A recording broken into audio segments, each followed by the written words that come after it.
Now, very quickly, to just end my comments here, I want to say, what does this mean for us in terms of our life in the church? I think it means hospitality plus for all of our congregations. I think we should welcome gay and lesbian people. We should never exclude anybody on the basis of any involuntary condition of life. I think that is an extremely serious matter of justice for the working of the church. I think it also means that we should be open to the blessing and affirmation of relationships of love and of commitment. We do not suggest, I certainly would never suggest, one should bless every kind of heterosexual sexual relationship. Nor should we seek to bless every kind of homosexual relationship. I've often said I'm against all sin. I'm against heterosexual sin, homosexual sin, even non-sexual sin. I mean, I think that's what, but what is sin? It is what's contrary to love. I mean, that is very important. But I'm struck in this book, this William Stacy Johnson talks about the blessing of what he calls consecrated relationships, where people are to be held to the same kind of high moral standard. The morality of sexual activity has more to do with the relationship between the people than it has to do with the specific activity. Some sexual activity can be certainly harmful to people. I'm not saying that. But it's the nature of the relationship between the people. When there are relationships of commitment and love and faithfulness, we can, I think, properly bless, even consecrate those relationships. In terms of ordination, the church has never prohibited the ordination of persons on the basis of their sexual orientation. That gay and lesbian people have always been ordained, as long as we've been ordaining men and women. But it's the question of the present practice of the policy of the church is that ordination of persons who are in same-sex relationships is precluded. And there I have been involved for a number of years with a group that's now called Lutheran Extraordinary Ministries, and have been involved in the ordination of persons of same-sex committed in same-sex committed relationships. First one was Anita Hill a number of years ago. Just recently, Jen Nagle and Bishop David Brown and Bishop Darrell Beekman and I participated in her ordination. And I think that there are times when this is to be, these relationships are to be committed. Her partner is a United Church of Christ minister. And I think they are a wonderful couple. And people will say to me, how could you do this? How can you go against the rules of the church? And I say, maybe this is self-righteous or arrogant or something. I say, I try to follow Jesus. What did Jesus say when they accused him of breaking the rules about Sabbath observance? He didn't say, oh, that's right. It's in the book. Jesus said the Sabbath is made for people, not people for the Sabbath. And so it's been my conviction for a long time now that the rules for ministry of the ELCA are intended, and their purpose is to enhance and fulfill ministry.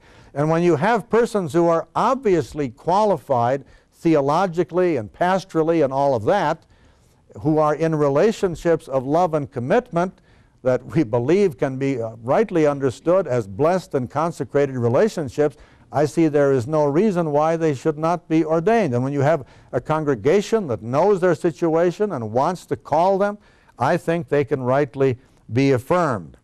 I think also, and this is maybe a more specific kind of thing, there are some people who are not in relationship but who don't want to make vows. You're supposed to say you'll not enter into such a relationship. I think that's an unfair thing to say of anybody. I mean, I've performed a lot of marriages, and people make pledges to be faithful till death do us part and so on, but we understand that in a context that does permit situations where people can change their mind. We believe there are relationships that are mutually destructive and hurtful, and divorce is possible. So we don't throw people out of the church. They once used to do that if they were divorced. I think the same thing for somebody who says, I'm not in a relationship, I have no intention right now of going into a relationship, but I don't want to make a promise that I'll never be in a relationship. I think to ask that kind of commitment from somebody is unfair thing to do. Well, I'm going to quit here in about a minute. that I do call attention. I want to mention another book. If you want a book to use in the congregation, just for discussion, if you want to have your Hospitality Plus people, this little book, Many Members Yet One Body, by Craig Nesson. He's a professor at our Wartburg Lutheran ELCA Theological Seminary. And that book is a very interesting book, because what he says in this book is that there is room in the church for people who have a traditional interpretation of those biblical texts.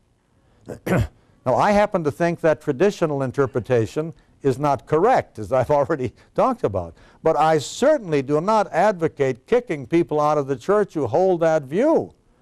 There are people who have held that view for years. It took me how many years to get a different view? I once shared a thing like this at St. Paul Reformation Lutheran, which is one of our congregations, St. Paul, very affirming of gay and lesbian people. And I told about where I'd come from, similar to what I've done today, and where I've come out on this. A woman shook my hand at the door after the service, and she said, "I've come out about the same place you have, but it didn't take me half as long." Anyway, I think we should welcome people. This is a place where we can have diversity of opinion about things. Our unity is in Christ, not in the uniformity of our opinion. So he says, we don't want to kick people out who have that traditional view, but he says, many of the very best biblical scholars these days take a look at these texts and read them what he calls a contextual interpretation, along the lines of what I've been trying to share with you today. We should not kick those people out of the church either. These also are people who take the Bible very, very seriously, who study it carefully to ask, what do these texts really mean? And so he says there's room in the church for diversity of opinion on this subject. And I think that that's something that's very important for it, not just on this issue, but on all kinds of controversial issues. When people ask, what is your opinion on this and that, we go off in many directions. We ask, to whom do you look for your life and salvation? We come together at the feet of Jesus Christ. I think that's the center of our unity. And that needs to makes it possible to provide for diversity of opinion and unity at the same time. I heard someone say once, one of the central characteristics of unity is its willingness to accept diversity. Okay, I've got time to stop here. I'm going to quit and ask if you have any questions. There are some books over here. I brought other books along too. There are copies of the book Herb Chilston and I did together. That was not our title, Sexual Fulfillment for Single and Married, Straight and Gay, Young and Old. We said that was a subtitle we gave. We said they'd never use. We called it Life-Giving Sex, which I think is a much better title. Anyway, the other books that I have that are still in print are over there. If any of you want to take a look at them or pick them up, you can do that afterward.